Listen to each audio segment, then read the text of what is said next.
It didn't always get attacked before. She's like, no, it's doing. Yeah. What more questions?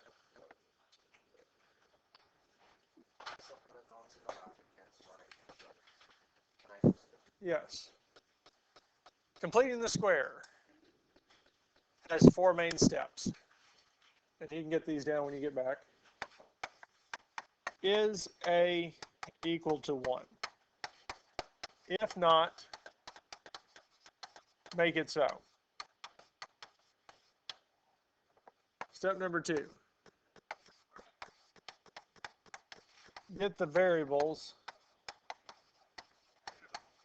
by themselves.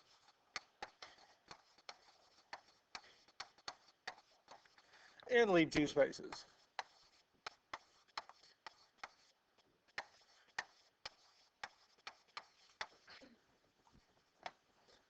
Step number 3,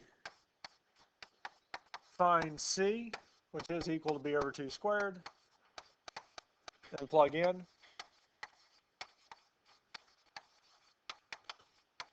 And the last step is to factor and solve.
So step 1, is A equal to 1? If not, make it so. Step 2, get the variables by themselves and leave 2 spaces. So we're trying to get all the constant terms of a variable on one side, x squared and x terms on the other. And we want to find C. C is equal to B over 2 squared. Plug it in, factor, and solve. So these are the main 4 steps for completing the square.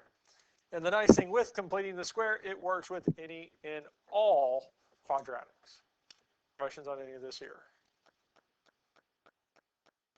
We good?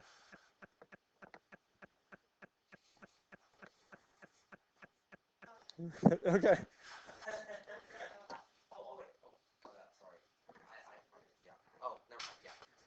So I did this in the second hour.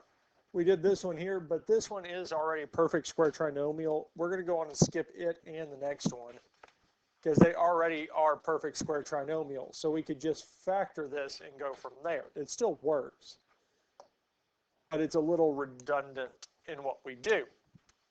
So I want to look at this one here. This is the first one that actually is a perfect square trinomial. And our first step is A equal to 1. And when we talk about A, we're referring back to our ax squared plus bx plus c. So where is A? A is in front of x squared, yes? Is the number in front of x squared 1? Yes, okay. So first step, we're good. Second step, get the variables by themselves. So we need the x squared and negative 4x on one side, everything else on the other. So we would subtract 8 from both sides, which will tell us that x squared plus blank equals negative 8 plus blank, because we're going to leave 2 spaces. Because the goal is to make a perfect square trinomial. We want to be able to rewrite our quadratic as a set of parentheses squared. And to do that brings us to step 3. We need to find the value of c.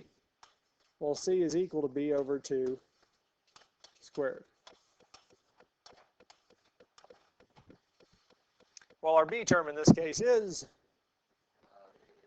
negative 4. So we replace b with negative 4.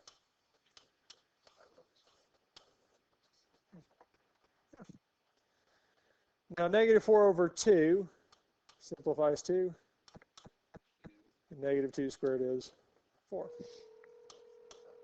I have a feeling that's the bus bar.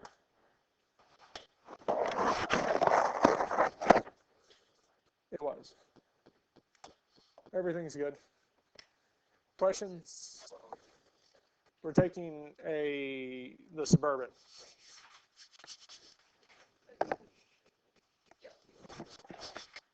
Questions on what we've done? So that takes us steps 1 through 3. Step number 4 is to factor and solve. Well, negative 8 plus 4 is negative 4.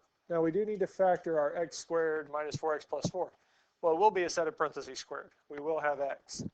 The number that goes in there with it is the number that we had before we squared it, which is, so it's x minus 2 squared. Now the next step in solving is to take square root of both sides, because our square root and squared on the left-hand side will cancel, leaving us with x minus 2 plus or minus, because whenever we take the square root, we have to put plus or minus. So the square root of 4 is 2, but our negative would come out as I. Because the negative 4, square root of negative 4, the negative comes out as I. Then we take the square root of 4, which is 2. So the square root of negative 4 is 2i.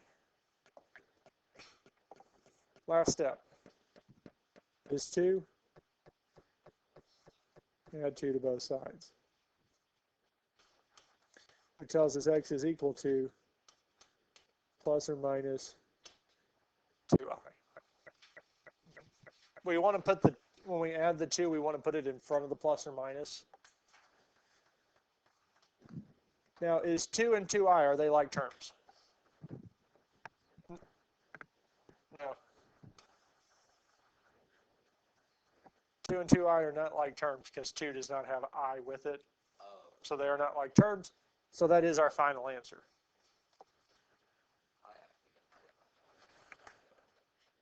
Very good. Questions on this here? Questions on anything we've done so far? Let's look at another one. So if we look at this one here, x squared plus 8x minus 5, we would. Yeah, we skipped 2. Is a equal to 1? Yep. So we can move on to step 2. Get our x squared and x term by itself. So we would indeed add 5 to both sides, which will tell us that we have x squared x plus blank is equal to 5 plus 1. We have our 2 spaces. And we need that space to plug in the value of c to make it a perfect square trinomial. Now c is equal to squared. Now our b value in this case is, so we have 8 over 2 squared. Now 8 over 2 is 4. And 4 squared is 16. Now it will work out that the value of c that we plug in on both sides of the equation will always be positive. The only time, and this is just semantics, that we would have a negative c is if we plugged it on the same side, because we would add and subtract it from the same side of the equation. Because if I add 16 and subtract 16, the total value is 0. So we didn't add anything. Or we can add it to both sides. Either way, we get the same result. Now at this point here, we do need to factor.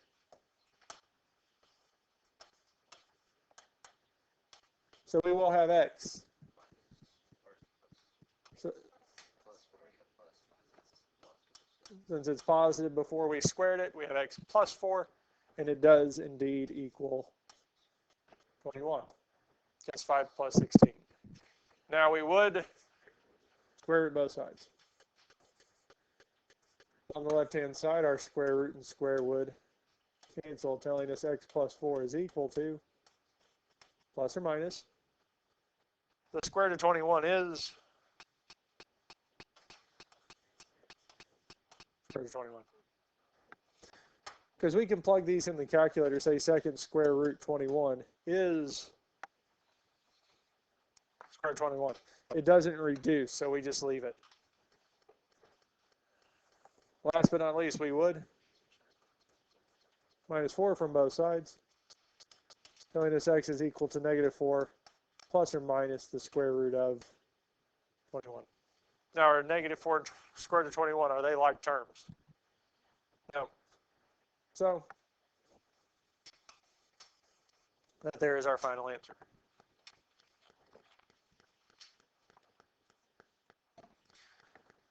Questions on this here? We feel pretty comfortable with everything so far?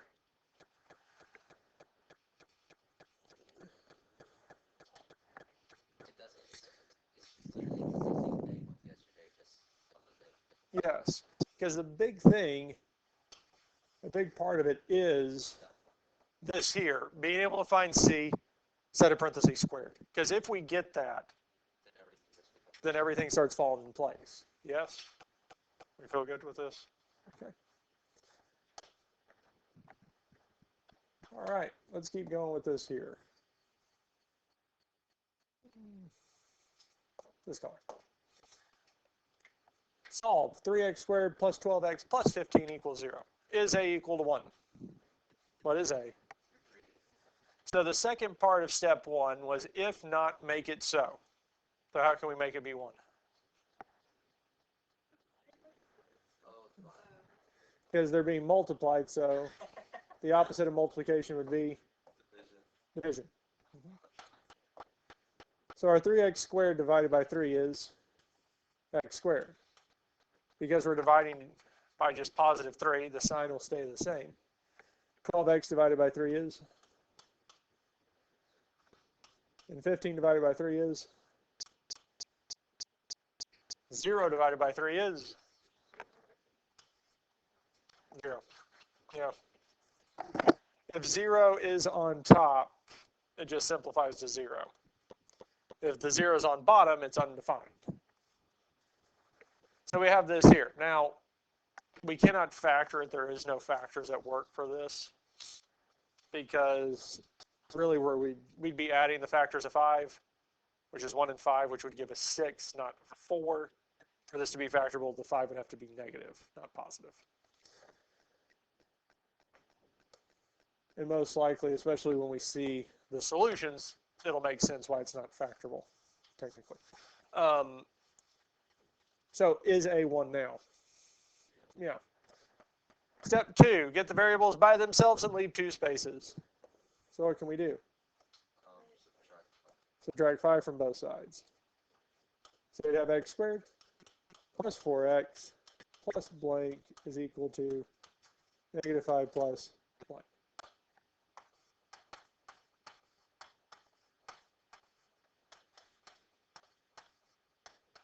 C is equal to b over 2 squared. Positive 4. 4 divided by 2 is indeed 2. 2 times 2.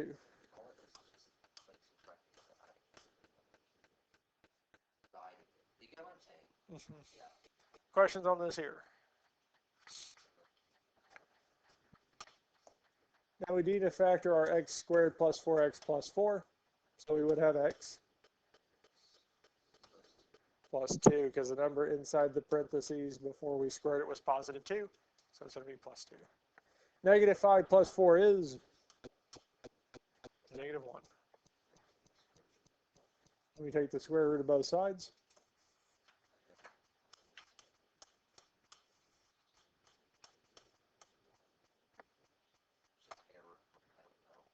So the 30xs will not take the square root of negative 1. That one doesn't like imaginary numbers either. It's 1i. Because I, by definition, is the square root of negative 1. So if we're trying to find the square root of negative 1, it is just I. We still have to do the rest. But the graphing calculator will do this. Square root of negative 1 is I. Yep. We could call it 1I or just I. Both are true. Last step is 2 minus 2. And we will put the minus 2 in front of the plus or minus, telling us that we have negative 2 plus or minus. And that's it. Because, and this is another reason why it's technically not factorable, because negative 2 plus I, negative 2 minus I are not technically factors. But there are ways to get there, but we have to know what the solutions are to get back to the factors.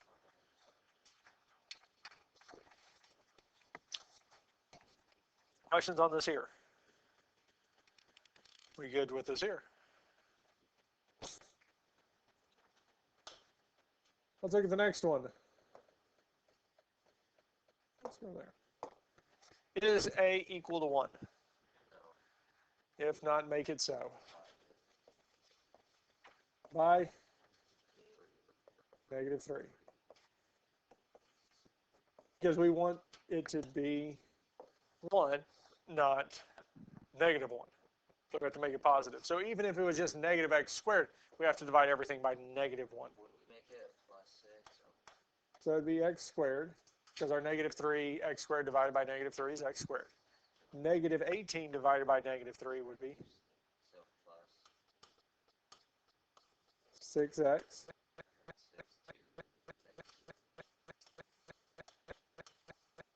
Because negative 6 divided by negative 3, the negative and negative would make a positive, and 6 divided by 3 is 2. So we get this here. Get the variables by themselves. So indeed, we would subtract 2 from both sides, telling us that x squared plus 6x plus blank is equal to negative 2 plus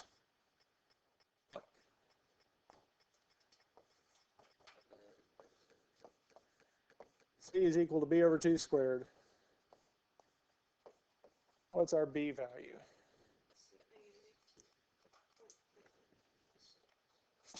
Originally, it was negative 18, but we wanted to use the one where we got rid of the 3.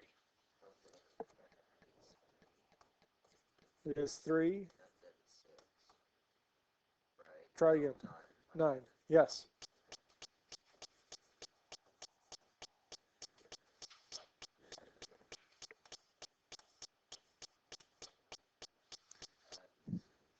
So we would have x plus 3. X plus 3 squared equals 7. Questions on this here? Now at this point here, we would square root both sides. Now the square root and square would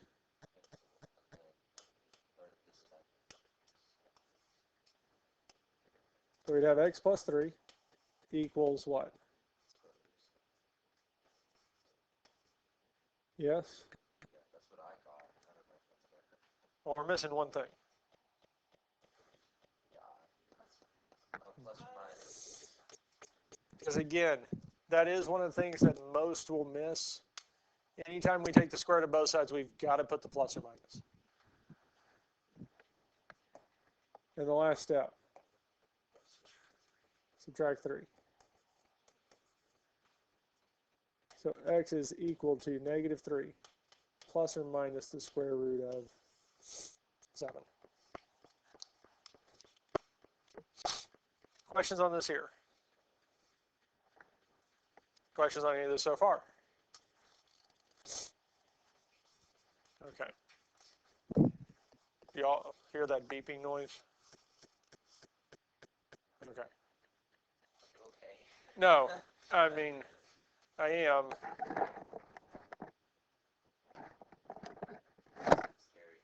It's just the headset's making a beeping noise because the batteries are about to die.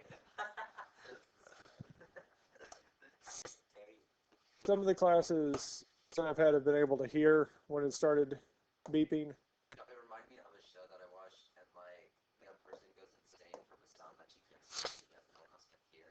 And I was like, oh. No, the headphones are dying, but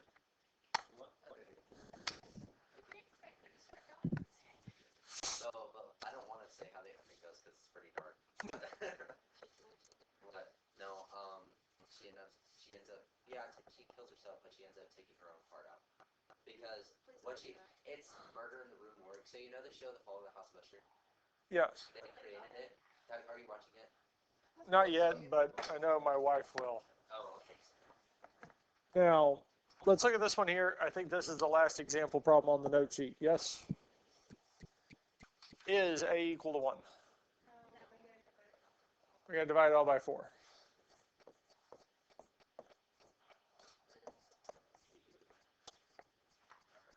So we do have x squared. We do have, so the first two gives us x squared and 8x, yes? But if you notice, the c is on the other side, yes? Now it might feel like we need to add the 68 to both sides to move it over. But what does step 2 tell us to do? To move the c over, get the variables by themselves, yes? Or are the variables already by themselves? Well, x squared and x are on one side, yes?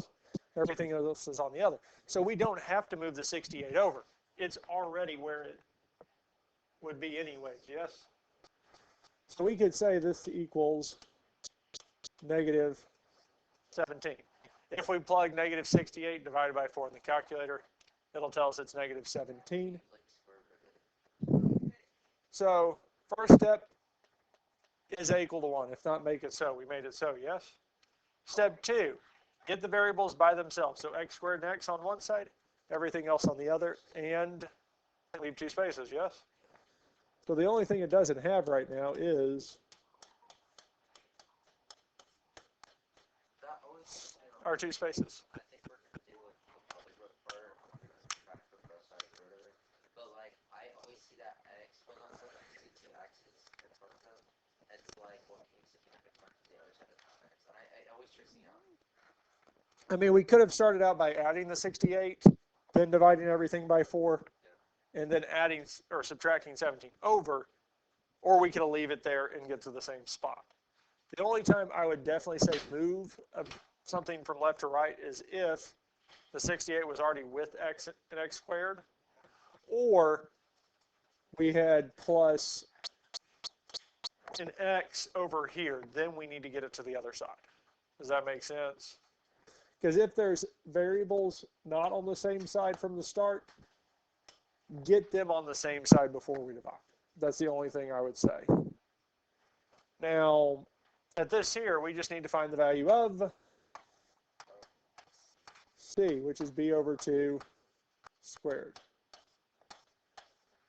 Now, our value of b is 8. 8 divided by 2 is 4 squared.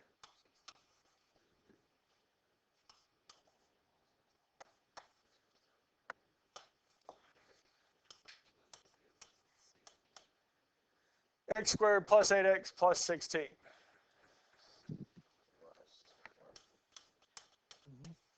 So it's the number inside the parentheses before we squared it to find c. Plus 4. It will be. And negative 17 plus 16 is negative 1. At this point here, we need to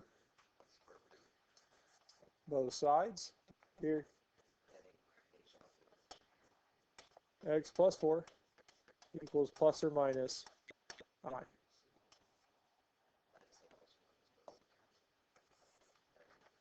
The last step would be to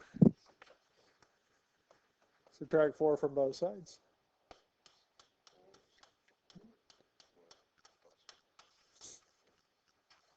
That's it. Questions on this here? Do we feel pretty comfortable with this here?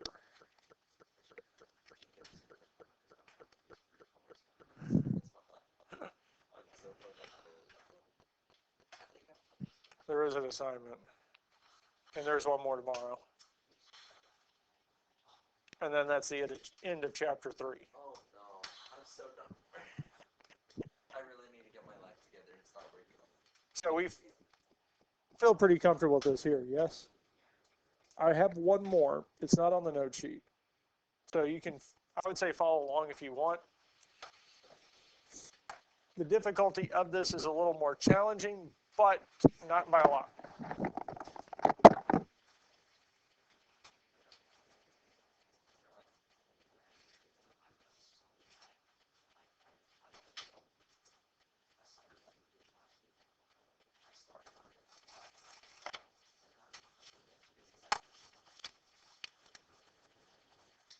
Today's assignment is 8 problems. Oh gosh.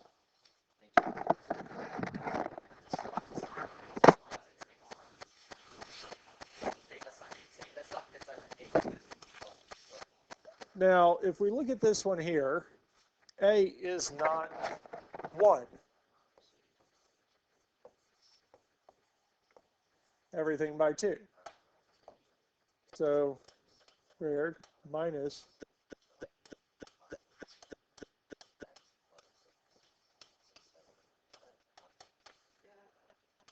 because is 5 divisible by 2? No.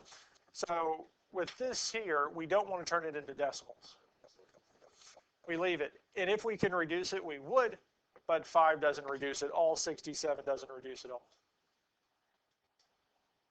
So our next step, because that takes care of step 1, get the variable by themselves. So I would subtract 7/2 from both sides. And I would have squared minus 5/2 x plus blank is equal to negative 67/2.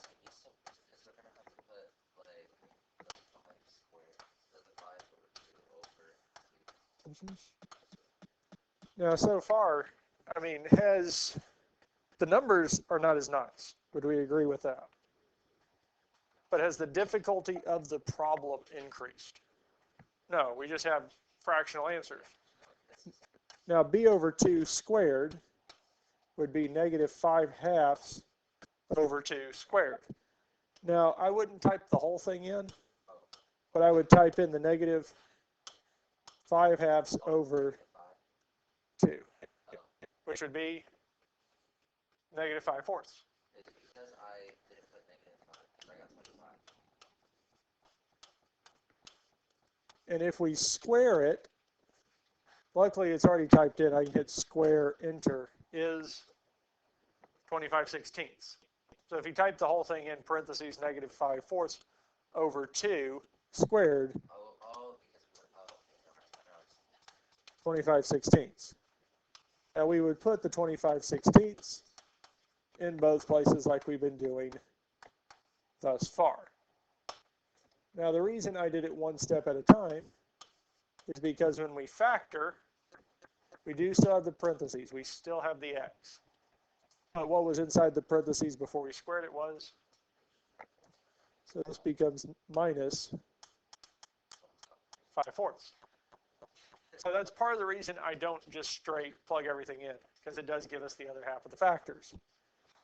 Now, negative 67/2 plus 25/16. I'm going to let the calculator do that. Negative 511 over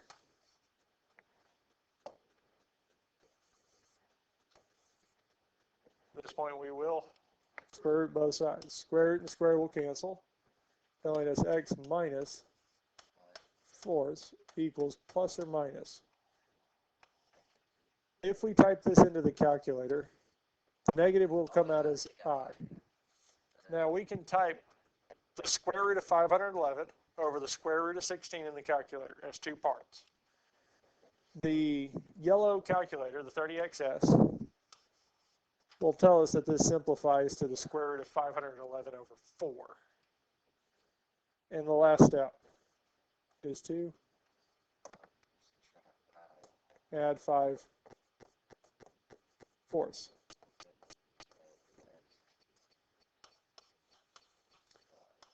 4 plus or minus square root of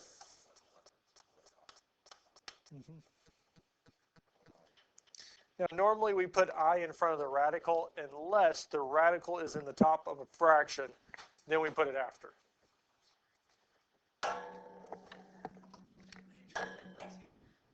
No, just dropping things.